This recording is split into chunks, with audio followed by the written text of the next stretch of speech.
Hello everyone. अपने last video में हम डिस्कस कर रहे थे हार्मोन के बारे में, और आज हम डिस्कस करेंगे ऐसे ही एक बहुत इंपॉर्टेंट हार्मोन के बारे में जिसको कि हम लोग थायराइड कहते हैं।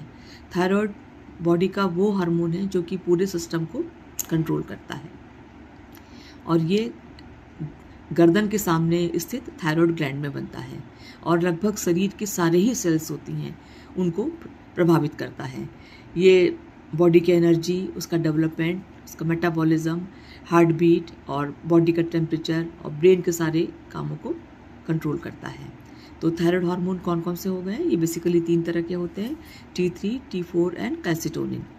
और जो थायराइड हार्मोन को कंट्रोल करता है, यानी कि जो T3, T4 को कंट्रोल करता है, उसको हम लोग TSH कहते हैं। ये हार्मोन पिट्यूटरी ग्लैंड में बनता है। इसका काम होता है थायराइड ग्लैंड को स्टिमुलेट करके T3 और T4 का निर्माण करना। तो और ये थायराइड में नहीं बनता है। तो TSH हार्मोन जरूर है, लेकिन ये थायराइड में नहीं बनता है। तो जो थायराइड का जो मेन फंक्शन है पूरे बॉडी के, वो पूरी बॉडी को एनर्जी देता है, उसका मेटाबॉलिज्म कंट्रोल करता है, बॉडी का टेम्परेचर कंट्रोल करता है, हार्ट बीट को कंट्रोल करता है, और जो फीमेल में स्पेशली ये उनके पीरियड्स को रेगुलर करता है। और कभी कभी इसकी वजह से इनफर्टिलिटी की प्रॉब्लम पेशेंट को आती है, और कभी कभी मीनोपॉज में भी प्रॉब्लम्स होती रहती है, और मेल्स में भी इसका आजकल असर देखने को मिलता है। ये कभी कभी मेल को भी उनकी फर्टिलिटी को डिस्टर्ब करता है।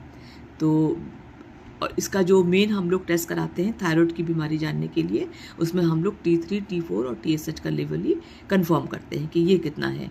तो अगर T3, T4 यानी कि अगर थायराइड का हार्मोन बढ़ा हुआ है तो TSH का लेवल कम होगा। तो इसमें जो थायराइड ग्लैंड होती है हमारी, वो कम एक्टिव हो जाती है। इसको हम लोग हाइपरथायराइड कहते हैं। यानी कि जो हमारे TSH का लेवल बॉडी में कम हो रहा है, तो इसमें हम लोग थायराइड को सप्रेस करने की दवा दी जाती है ताकि T3, T4 का लेवल नॉर्मल हो जाए। और अगर यही TSH का लेवल बहुत ज़्यादा बनता है, यानी कि हमारी ग्लैंड ठीक से काम नहीं कर रही है थायराइड ग्लैंड, और T3, T4 का लेवल कम हो गया है, तो हम लोग इसमें थायराइड को हार्मोन को अलग ऊपर से देते हैं ताकि ये T3, T4 के लेवल को कंट्रोल में रखे।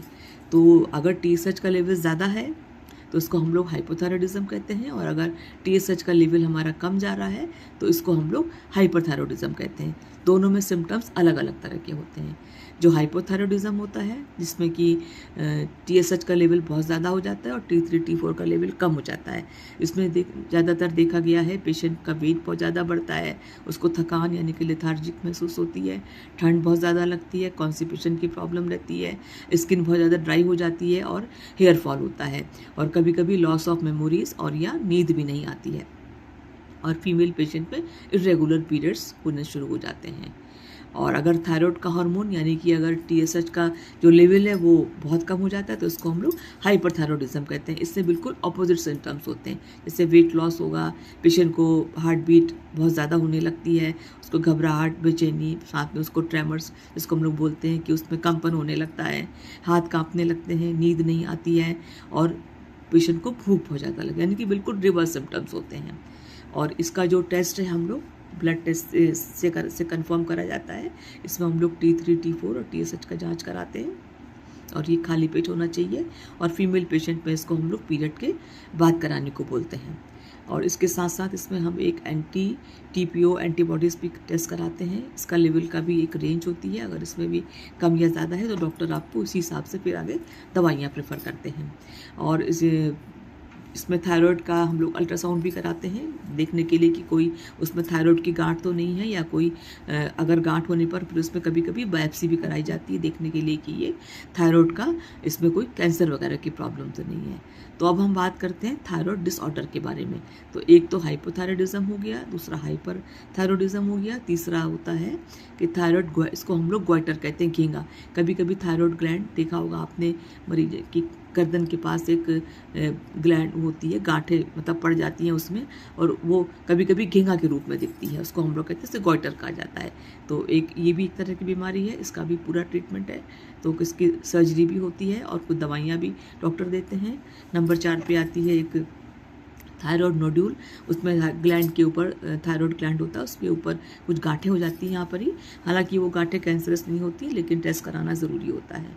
और नंबर 5 पे आता है थायराइड का कैंसर, कि अगर आपको गांठें दिख रही हैं तो आप उसका बायोप्सी ज़रूर कराएं, तो पता चल जाता है कि इसमें पेशेंट को कोई थायराइड का कैंसर तो नहीं है।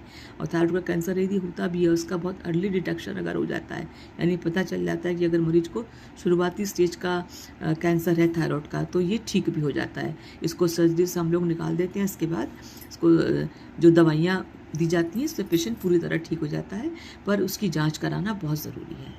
तो ये तो थी बेसिक जानकारी थायराइड के बारे में, और अब नेक्स्ट वीडियो में हम बात करेंगे किसी और बीमारी के बारे में। Thank you so much.